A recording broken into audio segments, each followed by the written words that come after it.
학우 여러분 안녕하세요.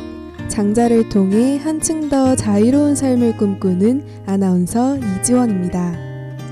마음 가는 대로 유유자적하며 논일대 살아가는 삶.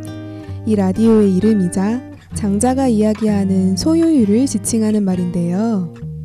소요유는 장자의 사상을 9가지로 나눠 이야기와 함께 살펴보는 인문학 라디오입니다. 가끔은 이런 생각이 들 때가 있습니다. 내 삶을 스스로 잘 만들어가고 있나? 아니면 무엇 때문인지는 모르겠지만 내 생각대로 되는 게 없는 것 같아. 물론 학우 여러분은 이러한 상황 속에서도 쉽게 낙담하지 않으시리라 생각하지만 인생이 내 뜻대로 되지 않는 것 같아 라고 많은 사람들이 생각하곤 합니다. 그럴 때 우리는 운명이라는 것이 존재함을 느끼기도 하죠. 갑자기 운명 이야기는 왜 하는지 궁금해하실 법한데요.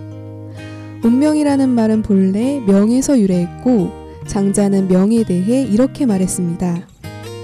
그 어찌할 수 없음을 알아 편안히 명으로 받아들이는 것이 지극한 덕이다. 장자의 명에 대한 생각을 얼핏 엿볼 수 있는 대목이죠. 학우 여러분은 운명 혹은 명이란 무엇이라고 생각하시나요? 어떤 사람은 명이란 내가 하기에 따라 언제든지 바꿀 수 있고 고정된 운명은 없다고 믿을지도 모르겠습니다. 그러나 많은 사람들이 모여 사는 이 사회에서 과연 내 뜻대로 모든 것이 이루어지지 않는 것도 사실이죠. 그렇다면 내 생각과 다른 현실에 부딪혔을 때 우리는 어떻게 해야 조금 더 아프지 않고 행복할 수 있을지 노래 한 곡 듣고 장자의 대종사편에 나오는 이야기 들려드리겠습니다.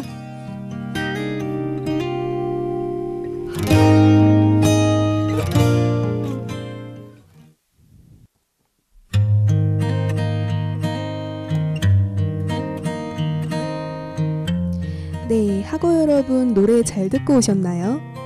오늘은 장자의 사상 중 명에 대해 이야기 나눠보고자 합니다. 먼저 장자의 대종사편에 나오는 내용을 살펴보죠. 자여와 자상은 친구였다. 장맛비가 열흘 이상 내리던 어느 날 문득 자여가 생각했다. 아마 자상은 굶주려 병들어 있을 것이다. 그래서 자여는 밥을 싸들고 자상을 찾아갔다. 자상의 집에 이르자 노래 같기도 하고 울음 같기도 한 소리가 가야금 소리와 함께 흘러나왔다. 아버지인가 어머니인가 하늘인가 사람인가 소리내기도 힘겨운 듯 빠르게 노래를 이어갔다. 자여가 들어가 물었다. 그대의 노랫말이 어찌 그런가? 자상이 대답했다. 나는 나를 이 지경까지 이르게 한 존재를 곰곰이 생각해보았지만 찾아낼 수가 없었네. 부모가 어찌 내가 가난하기를 바라겠는가? 또 하늘은 무심히 덮어주고 땅은 무심히 실어주니 천지가 어찌 나를 가난하게 만들었겠는가? 나를 이렇게 만든 존재를 아무리 생각해봐도 알 수가 없었네. 그런데도 내가 이런 공궁에 처하게 된 것은 아마도 운명 때문이겠지.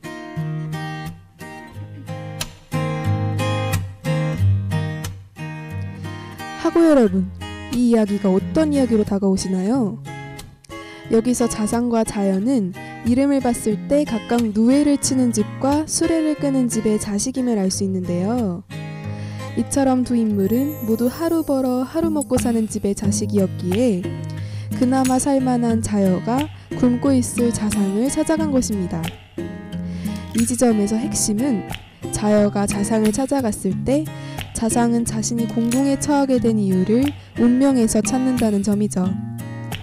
어떻게 그는 자신의 가난함을 소위 검증되지 않은 운명에서 찾은 것일까요? 다르게 생각해보면 우리는 어떤 힘든 일에 직면했을 때 그 원인을 찾아서 나의 걱정, 고민, 스트레스를 모두 그곳으로 돌리는 경향이 있는데도 말이죠. 장자의 명을 다루고 있는 지금 그는 절대적 자유를 위해서 어떤 생각을 가지고 있었는지 노래 한 곡 듣고 구체적으로 들여다보죠.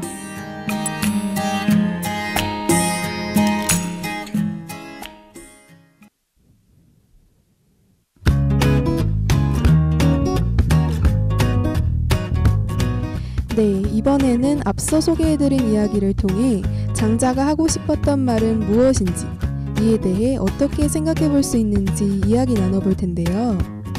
장자 덕충두 편에 나오는 말을 보면 앞서 소개해드린 이야기를 더욱 이해하기 쉬우실 것 같습니다. 내용은 다음과 같은데요. 삶과 죽음, 생존과 멸망, 성공과 실패, 가난함과 부유함, 잘남과 못남, 모두 사물의 변화와 운명의 움직임에 의해 나타나는 것들이다. 그들은 밤낮으로 번갈아 우리의 눈앞에 나타나지만 근원을 찾아내기 어렵다. 그러니 이런 것들로 마음의 평화나 정신을 어지럽힐 필요가 없다. 이 말을 통해서 우리는 장자의 안명론에 대해 알 수 있을 것 같습니다. 즉, 우리가 알 수 없는 것, 우리의 힘으로 어쩔 수 없는 것, 우리의 능력과 한계를 넘어서는 것에 대해서는 자신을 내맡기고 거기에 편안히 머물라는 것이죠. 이러한 장자의 태도는 그가 지향하는 소유유와 절대 자유에 이르는 첫걸음으로 볼 수 있습니다. 정신이 자유롭기 위해서는 무엇에도 집착하는 마음이 없어야 하고, 집착이 없기 위해서는 어찌할 수 없는 것에 대해 초월적 수능이 따라야겠죠. 이처럼 장자는 포기할 것은 포기하고 비워야 할 것은 비워야 한다고 말하며, 그렇게 포기하고 비우고 나면 무언가에 의해 괴로워하는 마음이 어느 순간 사라지게 된다고 말합니다. 이쯤에서 그럼 장자는 운명론자 아니야? 라며 의문을 가지는 학우분들도 계실 텐데요. 사실 장자가 파악한 명의 본질은 자연입니다. 한 걸음 더 들어가면 장자는 자연을 파악해 자연의 운동 방식에 나의 존재 방식을 합일시키는 것이 우리 인간이 할 일이라고 본 것이죠. 그러므로 인간의 힘이 미칠 수 없는 필연적인 부분에 대해서는 자신을 내맡기는 것이 편안하고 집착하지 않는 길이라 생각한 것입니다. 생각해보면 우리는 어리석게도 어쩔 수 없는 일에 집착하지 않나요? 사랑, 학업, 생계, 인간관계까지 모두 나 하나의 힘으로는 이루어지지 않지만 우리는 모두가 나의 잘못인 양 좌절하곤 합니다. 그럼 라디오를 듣는 지금, 장자의 안명론을 통해 마음을 비우고 파란 하늘에 자유를 띄우는 것은 어떨까요?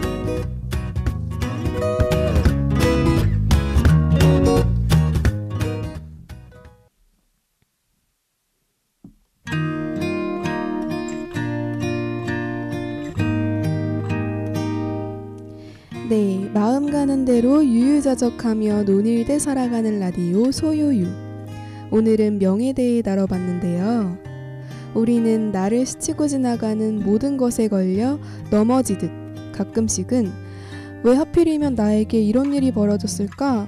비판에 빠져 스스로를 망가뜨리기도 합니다. 이런 때일수록 개인의 삶이나 사회에는 일정한 흐름이 있다는 것을 깨닫고 마음의 균형을 잡는 것, 이것이 장자가 우리에게 바라는 삶의 태도는 아니었을까요? 삶과 죽음이란 그저 조용히 잠들었다가 호련히 깨어나는 것으로 여겼던 장자.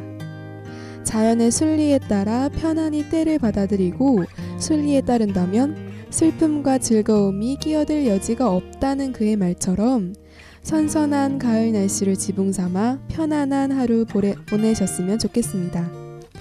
그럼 지금까지 제작의 김수민, 진행의 이지원, 기술의 김나영이었습니다.